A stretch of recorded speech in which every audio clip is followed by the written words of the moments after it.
Hey guys, I just became a first-time home buyer and I wanted to create a spreadsheet in Google Sheets that I could use to track my mortgage and see if I paid the minimum amount versus say I pay a little bit in excess. How does my remaining balance on my mortgage change? And how fast might I be able to pay off my mortgage if I pay in excess of that minimum amount?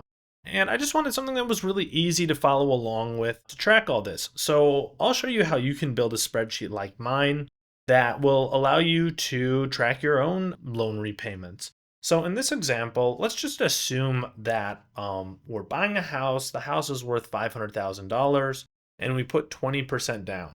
So we're actually only going to have a mortgage that's 20% less than that 500,000. So the mortgage will really have a principal outstanding of $400,000. Now, let's assume, just to keep it simple, that the interest rate on this mortgage is going to be 5%. Now, for the amount of years in the mortgage, let's assume that there's going to be 15 years on this mortgage. Now, the other common options could be 20 years or 30 years. So make sure that you look at your specific mortgage to get this value correct. And then let's insert our monthly payment, which is going to be that minimum monthly payment, which we can calculate using the PMT function.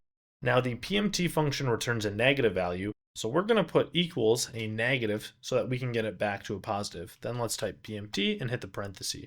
So first thing it's asking for is our rate. So we can grab the rate from right here, but don't forget that this whole schedule is going to be monthly and this interest rate is annual. So we're going to have to divide that by 12 to get it into a monthly rate.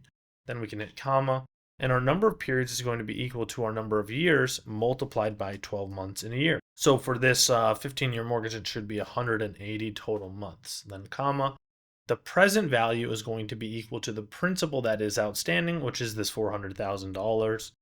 And then the future value is going to be 0 because we're basically trying to pay this mortgage down to end up with a value in the future of $0. And then finally, we have to say whether this is at the end or the beginning. And if I hit this little caret, I can just make sure that I do it right. So we're going to say that the payments happen at the end of the period, which is common for mortgages, and that should be a 0 in there. So let's put 0 right here, and then we can close off this parenthesis and hit enter. And now we're going to see that our minimum monthly payment is going to be $3,163.17.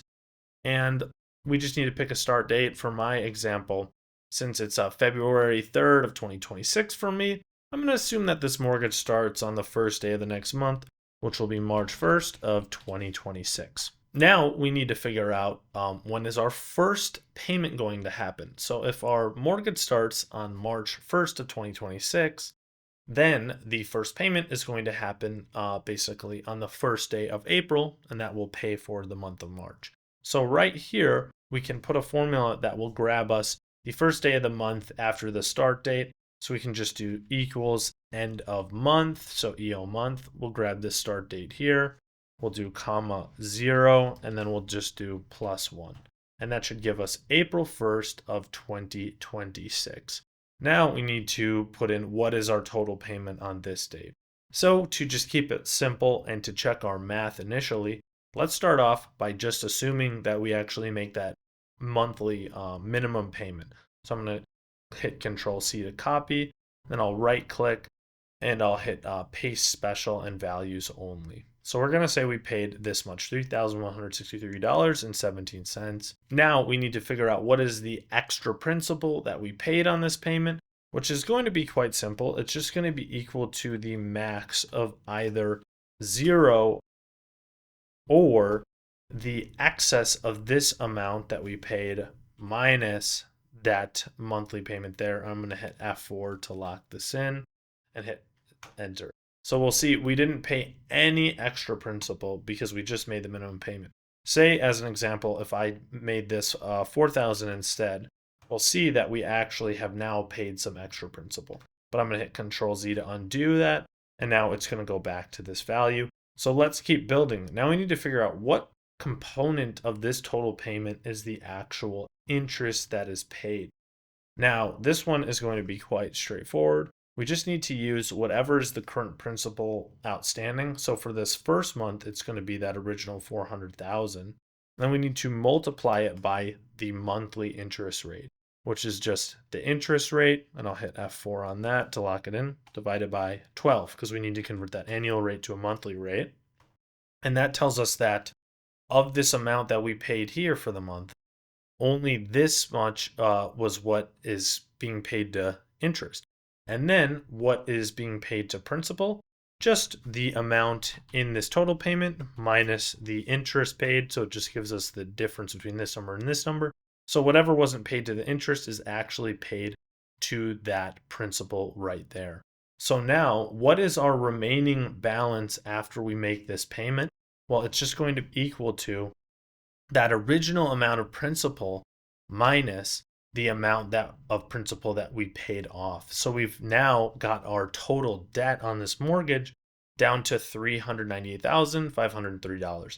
So we like this column because this means that this is the equity that we're building in the home and the reduction of our debt that we owe to whoever gave us this mortgage.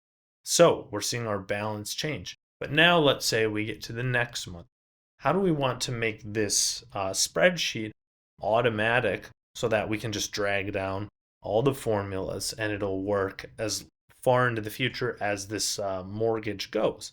So this is where we need to build off of this previous row because we can't build it off of this table anymore. This information is not our benchmark. We need to benchmark it to the row above it. So let's now use the end of month formula one more time. So we'll do equals end of month to get the first day of the next month. So let's grab this value here. And once again, we'll do comma 0. And then we want to increment the month by 1. So now we've got May 1st. So this is going to be a nice formula that we can just drag down in an automated way. Now, how about what is our total payment that we're making for this month? Just to keep it simple, once again, let's use that minimum amount. So I'm going to hit Control C on this value. And then I'm just going to hit Control V to paste it. And now, what about our extra principal? All we need to do for this one is just grab the corner and drag down. So once again, we have not paid any principal that is in excess of this minimum monthly payment because those two are just matching. Now, what amount has actually gone to the interest paid?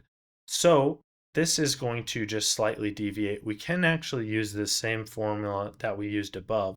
But instead of linking to the principal up here, now we just need to link to that remaining balance right there instead. So I'll drag this down and then we'll switch this one to that remaining balance. And what we'll see here is that we actually now are paying less to the interest paid. So as the mortgage goes on, each payment is going to have a larger percentage that goes to paying down the principal or building our equity, and a less amount that's just the interest we're paying to whoever gave us the mortgage, so that it would be good for us as the borrower. So now what went to the principal paid? Still, it's just the difference of those two values, so we can just drag this one down, and we can see that the amount that this number exceeds this number is by this much. So we have paid more of our principal down on this payment, and now how much is remaining on this balance? It's just going to be equal to the previous balance subtracted by what we paid down for the principal this time. We'll hit enter.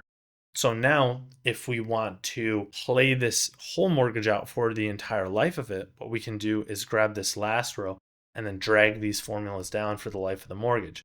So how many rows do we have to go down? Well, it's going to be equal to the total number of months in this mortgage. Since this is 15 years on this mortgage and there's 12 months in a year, 15 times 12 is actually 180. So this table needs to have 180 rows, which means if we start at row 9, we need to go down to 188. So I'm going to grab this and I'm going to drag all the way down to row 188. Okay, there we go.